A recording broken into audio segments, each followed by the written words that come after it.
sung by the folks who frequent CAJE, where it is said that Jewish education's all the rage. Because here we see how intensively we can learn and teach and pray and catch up with friends who with us attend this curious Quinquidial Fray. Quinquidial, I say, though it's a word that may be hard for some to construe, it's a brand new way to say 5 days. I invented it just for you.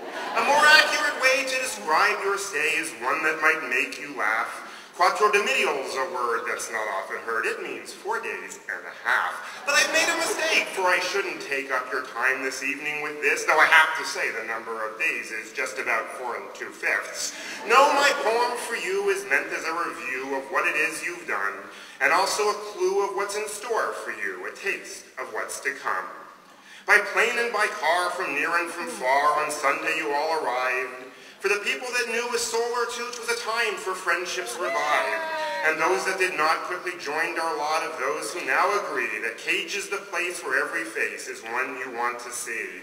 But I may have misled you when I just said that Sunday was day number 1, because in point of fact, it was Friday that began our week of fun. We got a head start with the pre-conference part of CAJE 33, and then we welcomed Shabbat and the rest that it brought, from Bowie Kala to Amen.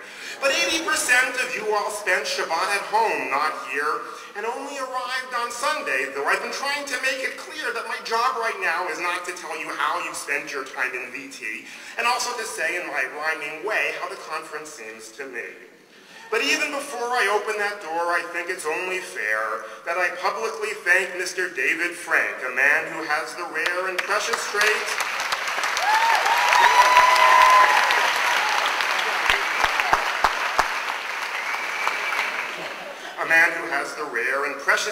of keeping straight the values and the goals that matter most, and so our host helps us all feel whole. His calming ways help all of us stay full of joy and cheer. He's a longtime friend, and in the end, he's the reason that I'm here. So thank you, Dee for David, you see, for all you've done for me, and Iris K, and Danny K, and Jeff, and Zachary P, Mary Lou, Yoram S, Alan H, Rabbi S, all now friends of mine, Eddie F, Rabbi Z, Amichai, Ellen D. It never ends, though it rhymes. The list is vast and unsurpassed are the skills that they all bring. They paint, they teach, they read, they act and dance and sing. Yes, Joshua B. and Michael E., Ellen Hadar and Ruth, and Peter E. and Robin E. and more, to tell the truth. Macy H., Manny G., Alan M., Craig T., Mara, and Dr. Stephen C., and a guy I love whom I'm most fond of, Larry H., Abba Shelley. I give you my father, Rabbi, Doctor, Professor, Lawrence Hoffman.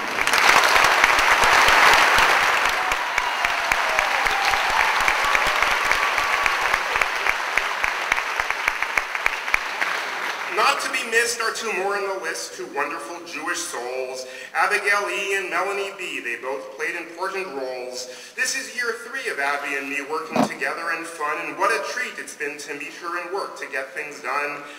And then there's Mel, and let me tell you of my profound glee to have such a friend and a partner to tend to the details along with me. And here's the thing, I was wise to bring Mel along because, truth be told, I don't really know what it is that a chair does. Now, 2 years ago, the conference, you know, was held in Durham, NC, and many of us remember the fuss when the temperature hit 93. It was humid and hot, so last year we thought we'd find a cooler place to dwell. It was humid and hot, so last year we thought we'd find a cooler place to dwell. But Washington U, what did we do? St. Louis was hot as hello, Vermont. Shalom Yaladim, Shalom Yaladim, Shalom, Shalom, Shalom. Shalom Yaladim, Shalom Yaladim, Shalom, Shalom, Shalom. They said we want a state with a moderate climb, with sunshine by day that later gives way to the brisk, refreshing kind of evening that we finally got to see. At CAJE this year of '08, the weather was nice, and included in the price was a lovely little lake. The only thing is, the airline biz is vexed by storms and rain. And wouldn't you know, 4 days ago the thunder boomers came. And that is why, while we had blue skies, the flights that were bound for here were postponed at first and then canceled, or worse, it was a mess, I fear. But despite the fuss, most of us were able to make our way up to VT, where it was that we would begin to work and play. One conference theme was going green, and surely the time is here that as Jews we take the lead and make eco-waste disappear.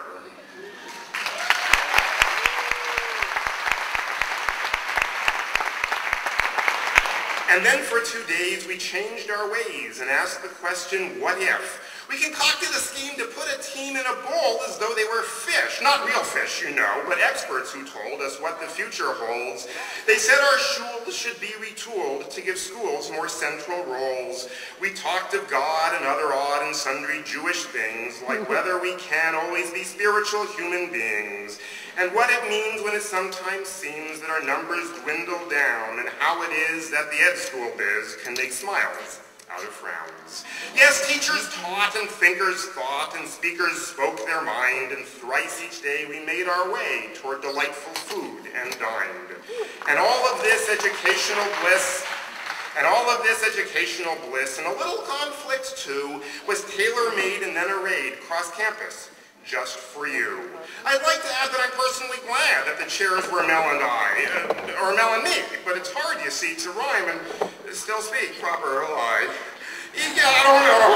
My poem's starting to go. It seems I'm starting to babble. And now this line, in order to rhyme, needs an accent on the wrong syllable.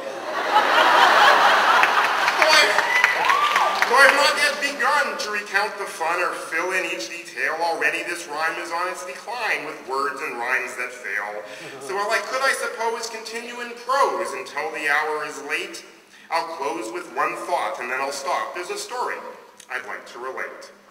Now the story's told of Marvin Gold, who woke up one Sunday to snow, and "Mommy," he said as he lay in bed, "just please don't make me go to temple today. I'd like to stay at home. I hate Hebrew school." She shook her head and, "Marv," she said, "I know you know the rule. Besides, my son, it might be fun." But Marvin said, "Oh no, the kids are cruel at Hebrew school. Just please don't make me go. They hate me there. It isn't fair. Don't make me go to school." She shook her head and, "Marv," she said, "I know you know the rule. At Hebrew school, the teachers who will see me hate me too. It isn't fair. They hate me there. I don't know what to do." She shook her head and, "Marv," she said, "I know you know the rule. Twice each week in snow or heat, you go to Hebrew school." "But Mom," he cried, "you know I've tried. The teachers and the kids all hate me there. It isn't fair. If you knew what they did." "Now," she said and shook her head, "I know you know the rule. Marv, my son, you're 51. You're the principal. Go to school."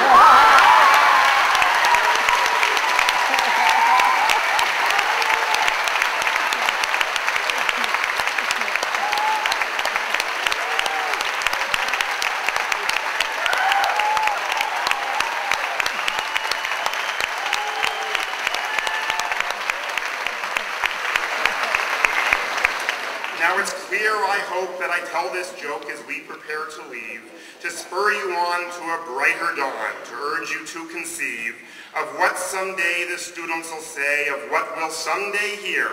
The time draws nigh to say goodbye, but I'll see you all next year, for there are strange things done in the August sun by the folks who frequent CAJE, where it is said that Jewish education's all the rage. Because here we see how intensively we can learn and teach and pray, and catch up with friends who with us attend this curious Quinquidial Fray. Shalom,